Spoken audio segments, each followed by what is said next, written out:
ازيكم يا امارات؟ عاملين ايه؟ يا رب كلكم تكونوا بخير وفي احسن صحه واحسن حال وراحه بال. وحشتوني جدا جدا. حط لايك للفيديو.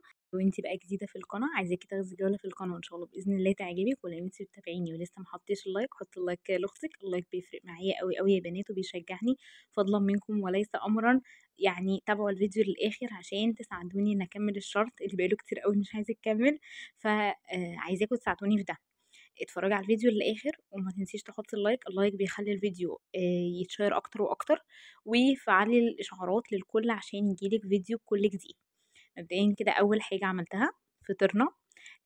كنت انا بس اللي هفطر، يعني انا وتمارا والولاد يعني. فكلنا فول وبتنجان وجبنه، ده من عند الراجل، يعني ما عملتش حاجه. هو يا دوبك كده فضيت الفول في الطبق، وكمان حطيت البتنجان في طبق وعيش، وحلو قوي ونعمه وفضل من عند ربنا. وفطرت الحمد لله. وقلت بقى اغسل شويه المواعين اللي في الحوض دول. قلت اظبط كده الحوض واظبط الدنيا عشان كنت جايبه بقى المانجا بتاعت خزين رمضان. عايزه اقول لكم طبعا انا كنت قايله لكم الفيديو اللي فات ان انا بستنى المانجا الصديقه دي تنزل عشان اخزنها رمضان. حلو. نزلت بقى وما صدقت انها نزلت. وما بتنزلش عند كل الناس ومش كل حته هتلاقيها. الغالب بتبقى بالطلب، بتبقى يعني انت تقولي الفكهاني مثلا معين ويجيبها لك. ممكن صدفه وانت ماشيه تلاقيها، بس بتبقى كميه محدوده لان هي اعتقد زراعتها مش كتيره قوي او مش في اماكن كتيره، يعني مش منتشره قوي قوي، فاهمني؟ بس هي من احلى انواع المانجا اللي ممكن تشربيها عصير. طيب الزبديه برضو حلوه قوي قوي بس مشعره شويه، دي ما بتلاقيش فيها شعر وما شاء الله بترمي لحمه قوي قوي، مليانه كده لحم. فجبت 15 كيلو. قلت بقى هخزنهم لرمضان. عملوا معايا 13 كيس. قلت حلوة قوي قوي ونعمة وفضل من ربنا، ولو لقيتها تاني هجيب تاني، ما لقيتش هكمل زبدية. تمام.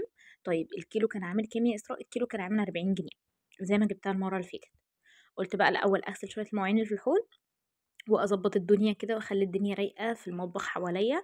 انضف البوتاجاز، اظبط الدنيا بحيث ان انا اليوم كله يبقى ضايع في ان انا اعمل المانجا، لاني طبعا بتاخد وقت معايا على بال ما اقشرها واخرطها وافرزها واشيلها والكلام ده كله. فبتاخد وقت معايا، فبحب بقى اقعد رايقه. وقلت اليوم ده هختار اكله سهله قوي قوي قوي اللي هو ما تاخدش معايا وقت نهائي، وهو الحواوشي. بعت كده يوسف يجيب ب 100 جنيه حواوشي من عند الجزار اللي احنا بنجيب منه الجملي. انا بعمل حواوشي جملي يا بنات، ما بعملش حواوشي اللي هو البلدي. دلوقتي بقيت اعمل الجملي بس، ان شاء الله اعمل البلدي الفتره الجايه. ونفسي قوي قوي قوي اجيب الكبه، نفسي قوي. بس الحمد لله، يعني انا بصوا كان قدامي حلين، يا اجيب الموبايل يا اجيب الكبه، فاهماني؟ يعني في التوقيت ده حاليا يا اجيب الموبايل عشان التصوير، عشان الموبايل التاني بايظ مني خالص والدنيا فيه يعني صعبه قوي من ساعه ما اتدلق عليه ميه، يا اجيب الكبه. فانا اخترت الموبايل لان هو اساس شغلي اصلا. الكبه تتعوض وان شاء الله باذن الله هفضل وراها لما اجيبها. يعني في كده في دماغي كذا حاجه عايزه اجيبهم. فقلت ان شاء الله باذن الله حاجه حاجه بقى، فاهمني؟ طيب حطي لايك للفيديو لو انت لسه محطيش، وصلي على النبي كده عشان تكسبيني حسنات وانت كمان تاخدي حسنات. وعايزاكي تقولي ايه رايك في الفيديوهات. بحاول انوع، بحاول اعمل حاجات مختلفه، بحاول ان انا اصور معاكم كذا حاجه افكار مختلفه. ويعني يا رب يكون بتفيدكم ولو بحاجة بسيطة. الحمد لله ان انا بصور رغم ان انا نفسيتي صفر صفر، بجد والله العظيم نفسيتي صفر وبصور. واللي مخلي نفسيتي صفر، يعني اكتر حاجة مخليه نفسيتي صفر القناة، بجد. ليه بقى؟ انا دلوقتي بصور وبنزل وبحاول بقدر الامكان اعمل اللي عليا. فبحاول انوع في الفيديوهات، بلاقي الفيديوهات اللي بنوع فيها مش متشافة رغم إني ممكن كنت تعبت في التصوير فيها. طيب باستمر في الميزانية والروتين والكلام ده بيعجبكم قوي قوي، وبلاقي اشتراكات وبلاقي مشاهدات، مش مشاهدات كبيرة قوي بس نوعا ما. فأنا محتارة والله يا بنات، يعني أنوع ولا خليني في حاجة معينة. بس أنا يعني إن شاء الله بإذن الله هنستمر زي ما احنا كده في فيديوهاتنا. جالي بقى فيديو مختلف كده هنوع معاكم. خروجه بقى خرجناها، حاجة معينة كده عملتها. أفكار كده مختلفة لحاجات معينة في دماغي، فإن شاء الله كل ده هعمله بس في وسط الفيديوهات كده، فاهميني؟ بس انا بحب انشطكم معايا واخدكم كده معايا نغسل مواعين، نعمل شويه رغاوي نظبط الدنيا كده مع بعض.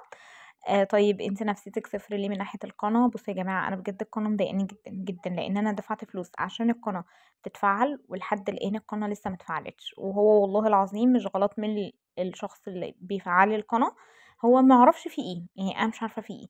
هو بصراحه بقدر الامكان بيحاول ان هو يشتغل على القناه. حلو. ده شغله بقى وهو أدرى بيه. بس أنا مشكلتي كلها إني أنا لو جه شهر 9 1/9 هيتسحب من الساعات تاني، لاني هبقى كده سنتين في القناه، فيتسحب من الساعات تاني. عايزه اقول لكم انا في فيديوهات عملت مشاهدات كويسه جدا، كان زماني قبضت اصلا، بس اللهم لك الحمد، اللهم لك الحمد، بحمد ربنا على طول. بقول الحمد لله في كل حاجه، في السراء والضراء والله العظيم.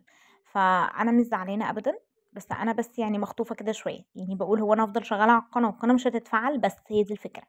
بس هو بيقول لي ما تقلقيش، وهتلاقيها رفعت مره واحده وهتلاقيها نطت مره واحده، ويا رب كده ده يحصل وانام واقوم الاقي القناه اتفعلت. ادعوني. بفضفض معاكم لان انتوا اخواتي، اتعودت ان انا بفضفض معاهم على طول في اي حاجه مضايقاني. وبحاول قدر الامكان والله اصور واعمل وانزل فيديوهات على قد ما اقدر. طب ليه يا اسراء بطلتي تفتحي لايفات؟ يعني في حاجه كده معينه، وانا كلمت اللي هو الباشمهندس اللي ماسك القناه وقال لي ما تفتحيش لايفات الفتره دي. تمام. ففي حاجه معينه كده. تمام. طيب، ده السبب ان انا مفتحش لايفات، عشان لو حد بس عايز يعرف انا مفتحش لايفات ليه. بس هو ده السبب.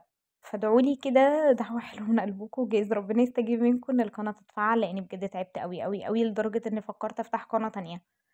اقسم بالله ماما قالت لي لا، هتضيعي التعب السنتين بان انت تركني القناة وتفتحي غيرها. طب انت ضامنة غيرها دي هتبقى عاملة ايه؟ طب بس يا بنات هتجنن والله العظيم، هتجنن بجد. الحمد لله الحمد لله على كل حال.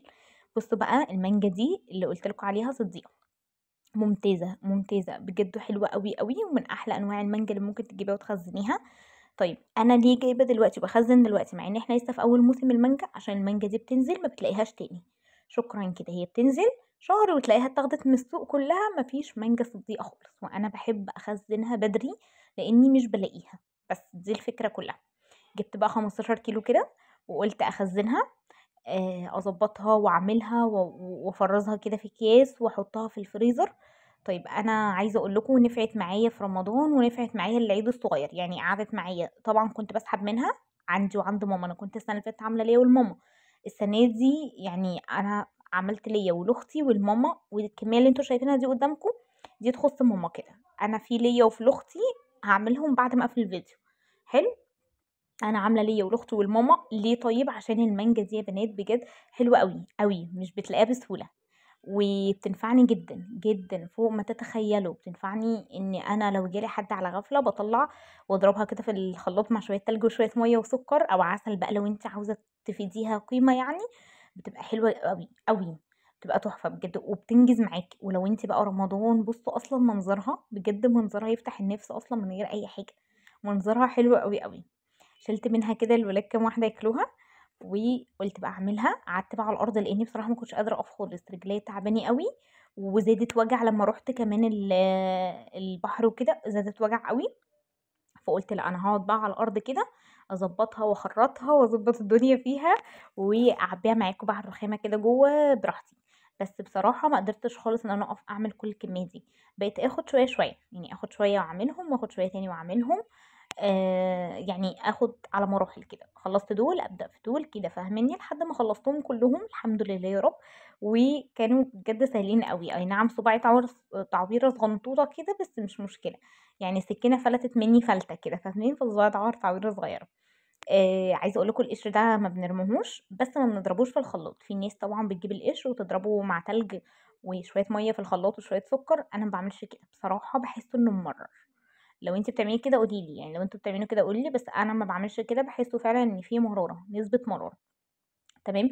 طب بتعملي ايه؟ انا القشر ده باحطه بقى كده في الطبق كبير او في حاجه غويطه، والولاد بقى بيقعدوا يتسلوا فيه فاهمني؟ مش بنرميه على طول لانه بصراحه بيبقى فيه لحم كده فيه، فاهمني؟ طيب انت ليه ما عملتيش بالمقشره؟ لان المقشره بصراحه ما بتشيلش القشره، بحس القشره ما بتتشالش كده منها، او المقشره اللي عندي مش متينه، انا مش عارفه بصراحه، يعني انا مش عارفه ايه السبب في ده. بس ما بتشيلش المقشره عندي، مش بتشيل. فانا بعمل ايه؟ بجيب السكينه كده واقعد اقطعها واظبطها واخرطها واخليها زي الفل، واعبيها بقى في اكياس. طب بتعصري عليها ليمون؟ ما باحطش عليها اي حاجه خالص، بشيلها زي ما هي كده والله، ولا بتسود ولا بتغمق. بس لازم يكون عندك الديب فريزر او الفريزر اللي انت بتحطي فيه كويس، ما بيفصلش، ما بتبصيش تلاقيه ان هو هنج مره واحده. فاهميني؟ في بعض الحاجات في الصيف كده بتخرم مننا وبوظ، لا احنا عايزين حاجه كويسه تحفظ الحاجه كويس جدا، ما تعمليش مشكله. بس هي دي الفكره. فلو انت حافظه المانجا في مكان كويس قوي سواء فريزر او ديب فريزر، عمر ما يحصل لها اي حاجه خالص خالص خالص. يعني انا كنت بقول لكم ان انا شايلاها من السنه للسنه، والله ما حصل لها حاجه، خلصت على العيد الصغير. ف والفراولة بصراحة برضو يعني بتعمل معايا واجب حلو قوي. البرتقال عندي منه لحد دلوقتي طبقين، البرتقال اللي كنت شايلاه معاكم برضو عندي منه طبقين، فاللهم لك الحمد. بصوا انا اتعودت خلاص كده معاكم في القناة، انا ما كنتش بعمل ده قبل القناة، عشان اكون صريحة معاكم للأمانة، ما كنتش بعمل معاكم ده قبل القناة. إيه، ما كنتش بعمل ده قبل القناة، بقيت اعمله معاكم. ايه بقى اللي بقيت اعمله معاكم؟ ان انا اشيل واخزن وافرز واعمل كل الكلام ده. ولقيت بقى يا بنات ان الكلام ده بينفع قوي. انتي طول فترة يعني السنة بتلف كده عليكي، بيبقى عندك حاجات سواء قلقاس، بامية، فاصوليا، كوسة، بسلة، كل حاجة كل حاجة، سواء بقى فاكهة اللي هو بقى مانجا، فراولة، جوافة، برتقان، أي حاجة تتعمل وتتعصر عصير كده في عز الحر اللي احنا فيه مع شوية تلج كده حلوين، بتفرق جدا والله بجد. فأنا عايزة أقول لكم إن أي حاجة بتعمليها بتفرق جدا جدا جدا معاكي بجد. أي حاجة بتعمليها، اي حاجه كده مش هتخسر. حتى لو انت ماشيه كده في الشارع ومعاكي فلوس، ربنا كده كرمك الشهر ده ومعاكي فلوس زياده، ولقيتي مثلا تي شيرت عجبك كبير شويه على الولاد، هاتيه وشيليه. صدقوني يا بنات الموضوع ده بيفرق قوي والله العظيم. انا من نوع الناس اللي بتعمل كده، ماشيه لقيت حاجه عجبتني هتنفع مثلا ليوسف، هتنفع لتمارا، هتنفع لحسن، هتنفعني انا مثلا، بشيلها. باجي بقى اطلع الحاجه بجد والله في العيد بفوجئ ان انا عندي لبس كتير وجميل، والوقفة بينفعني الصيف لما بيجي وبفرز كده وبطلع الهدوم وافرزها من بعضها، الجديد وايه القديم والكلام ده كله، بلاقي ان انا عندي هدوم متشالة. بتفرق معايا جدا. فأي حاجة انت بتجيبيها بتفرق معاكي. عايزة اقول لكم ال10 جنيه اللي بشيلها في الحصالة برضو بتفرق معايا جدا.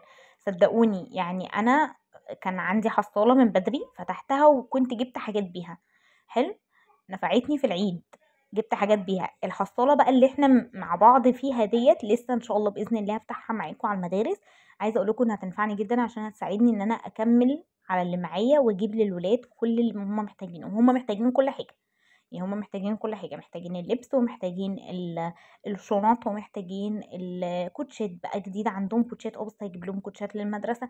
محتاجين من الألف للياء، وطبعا غير الأدوات المدرسية، فلازم تعملي حسابك في كل ده وفي كل حاجة كده وتحسبيها صح.